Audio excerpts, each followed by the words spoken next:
Tiempo que tenemos todavía, me gustaría saber de cada uno de ustedes. Ustedes viajan, hablan a muchas iglesias, muchas personas.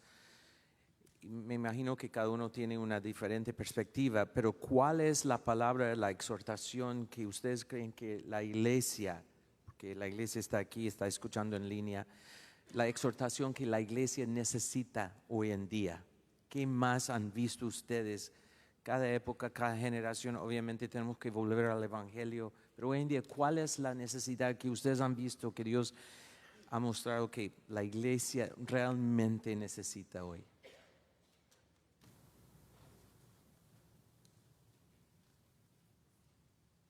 Yo creo que de nuevo no es diferente a lo que la iglesia ha necesitado a través de 2000 años de historia, y es tener claro el Evangelio y sus implicaciones, porque el Nuevo Testamento se escribió precisamente porque muchas de las iglesias del primer siglo no podían unir los puntos entre el Evangelio y la familia, entre el Evangelio y el trabajo, el Evangelio y los apóstoles tenían que ayudar a la iglesia primero a entender de qué se trata el Evangelio y luego cómo yo puedo vivir, como dice Pablo, como es digno de la vocación o a la altura de la vocación a la que fuimos llamados. Filipenses capítulo 1.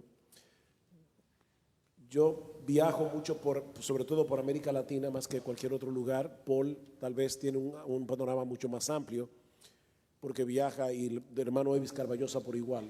Mi círculo en ese sentido de entendimiento es más estrecho. Pero lo que yo he visto en América Latina es precisamente una mala comprensión en algunos lugares de lo que el Evangelio realmente es, lo cual hace que se promueva el legalismo. Aquellos que quieren ser santos piensan que hay que añadir más leyes que las que hay en la Biblia para poder ser santos, sin entender que el Evangelio tiene su propia santidad y que el Evangelio promueve la santidad en sí mismo. O están aquellos que quieren quitarse ese yugo de encima y entonces caen en el extremo de la mundanalidad. El Evangelio no promueve ni una cosa ni la otra. Y yo he visto mucho legalismo en América Latina, precisamente porque hermanos no entienden el Evangelio y viven bajo un sistema de opresión. Muchas veces en iglesias donde hay un solo pastor y a veces la palabra de ese pastor casi está por encima de la misma escritura. Entonces tiene que haber, por un lado, pastores que enseñen lo que dice este libro y no sus propias opiniones. Por otro lado, yo creo que es importante seguir promoviendo en América Latina una pluralidad pastoral, porque hay una mente muy caudillista en América Latina y hay pastores que prácticamente son dueños de la iglesia. Entonces es casi imposible para un miembro común y corriente que tiene su Biblia en la mano conversar tranquilamente con ese pastor, porque es como si el pastor perteneciera a una élite en la que el miembro no está. Y eso tampoco está en la Biblia. El pastor es un cristiano que simplemente tiene un oficio diferente por el llamado y el don que el Señor le ha dado, y tiene que haber un respeto hacia la autoridad pastoral. Yo no estoy minando para nada la autoridad pastoral, pero nosotros no somos dioses, ni somos infalibles, ni somos mini papas. Nosotros somos personas que tenemos autoridad siempre y cuando permanezcamos bajo la autoridad de este libro. Tan pronto yo me vaya por encima de la autoridad de este libro, yo perdí toda autoridad. Yo no tengo autoridad más que decir lo que este libro dice. Entonces yo creo que tenemos que seguir promoviendo en América Latina que se predique más, que se predique, punto. Lo que dice este libro no son mis opiniones, es lo que dice Dios en su palabra. Sea Dios veraz y todo hombre mentiroso. Y no podemos apartarnos ni a derecha ni a izquierda de lo que dice este libro.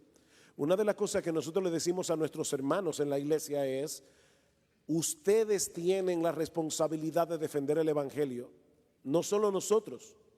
¿Y de dónde yo saco eso? De Gálatas capítulo 1, versículo 6.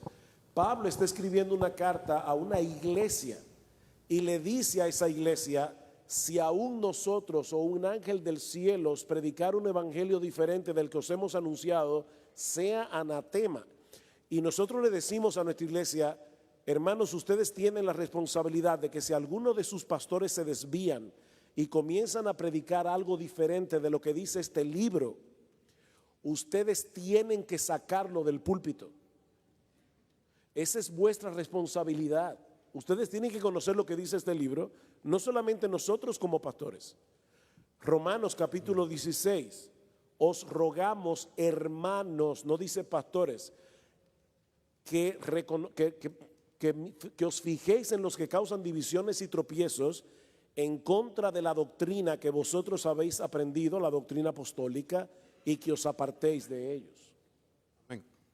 Entonces los creyentes, hermano creyente, tú no eres pastor, tú eres hermano, hermana en Cristo, conoce el Evangelio, aplique el Evangelio, predique el Evangelio y defiende el Evangelio contra cualquiera.